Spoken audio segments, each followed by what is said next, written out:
Yo, what's going on, y'all? It's your guy Perrier, and we are back with another video. This time I'm gonna go ahead and share my 5 tips to help you out with your workflow in Logic Pro X. This is nothing advanced.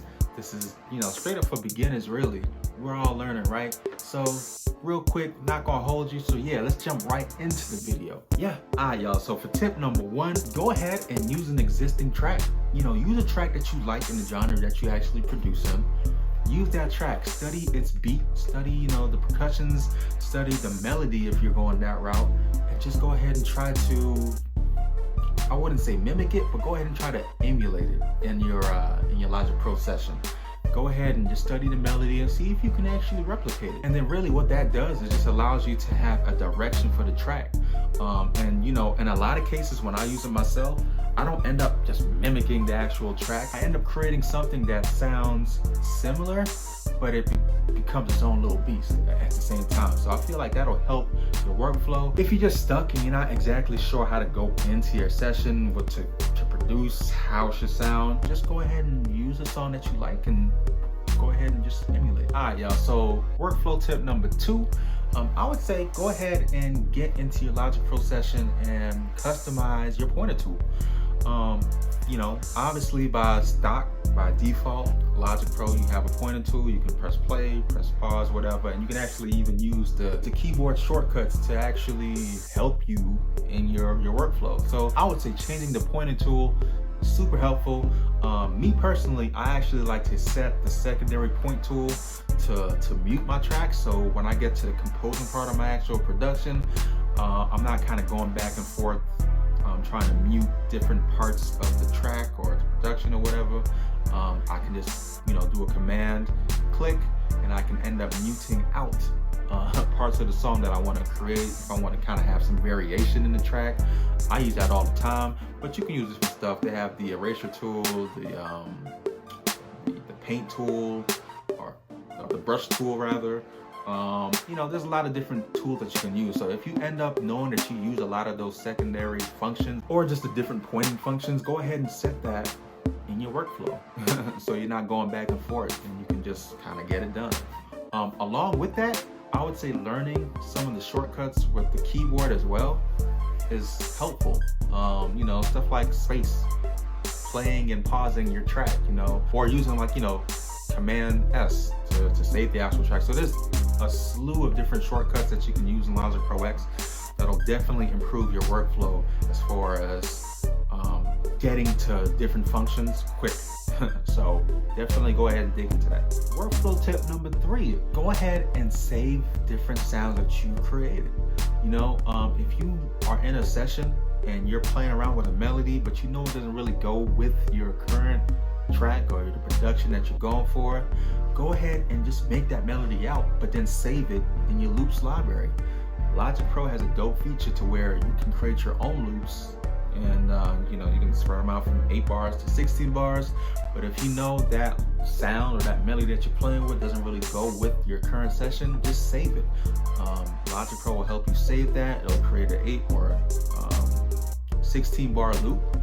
And you can actually save it in a particular category, so it'll be easy for you to find if you're actually, looking for it later on. So just save it in a way where you can remember, what it is. Me personally, me being Perrier, I actually like to save all my different sounds. I'll put something like Perrier major synth or something like that, to where I know if I just type in Perrier, all of my loops will actually show up in the sound library. So I think that's useful. Tip number 4, and this kind of goes along with tip number 3.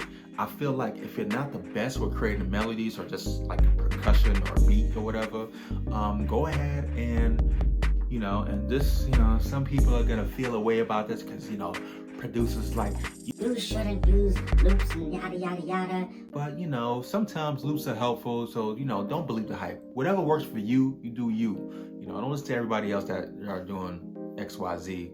If you feel like loops help you out in your production and helps create the sound that you're looking for, then use loops. Just don't go overboard. There are different sound packs and different beat packs and whatnot that people put out there, and a lot of them are free. You can also jump on, you know, sites like Splice.com, and this is not a sponsored video or anything like that, but there's tons of sounds that you can grab from sites like that, and you can add into your own production. So if you're just like in a mental blocks, and you know, maybe you do create your sounds, but you're just not really getting the sound that you want, go ahead and hop into the, you know, different platforms like that, or find different loops that you can get either purchased or free. Go ahead and just have them saved on your hard drive and just, you know, pull from them when you need it. Do what you gotta do. Alright, y'all. And so for tip number 5, if you get stuck in your session and you're just not sure what to do, move on. You don't have to stay and suffer for 20, 30, an hour, 2 hours, all day on the same session that you've been working on. If you're just stuck, just go ahead and move on. And that can mean 2 things, really. For me, what that can mean is that I'll maybe just save where I'm at in that session right there and just move on to a new beat. And sometimes I find that I can actually go ahead and crank out a beat extraordinarily quick, you know, within 10 minutes sometimes, just by moving on from the original beat that I was working on. And you don't have to do that either. You can actually go ahead and just step away from your beat in general. Save it, step away, go get a breather, go get something to eat or something, come back to it. And it doesn't mean you have to come back to it in an hour. You can come back to it next freaking week if you want to, you know? Just step away. If you know you're at a block, don't suffer in silence. Just step away, move on, come back to it, or don't, or just move on to a new beat, you know? So yeah, that was just 5 tips from me that I personally use that you guys can use as well to improve your workflow in Logic Pro X. And you know, I'm by no means a professional. I just do stuff that helps me out, you know, in my production, whatever I'm doing. So I just feel like, you know, those tips can possibly help you out as well. And if you agree, then go ahead and slap the like button and subscribe. That'll help me out tremendously. And in addition to that, you know, I'm hoping to actually crank out some more videos related to production. So if you definitely like that, definitely make sure you subscribe and hit the bell notification. Many more videos coming out. So yeah, thank y'all so much for checking out this video, and I'm gonna see y'all on the next one. Peace.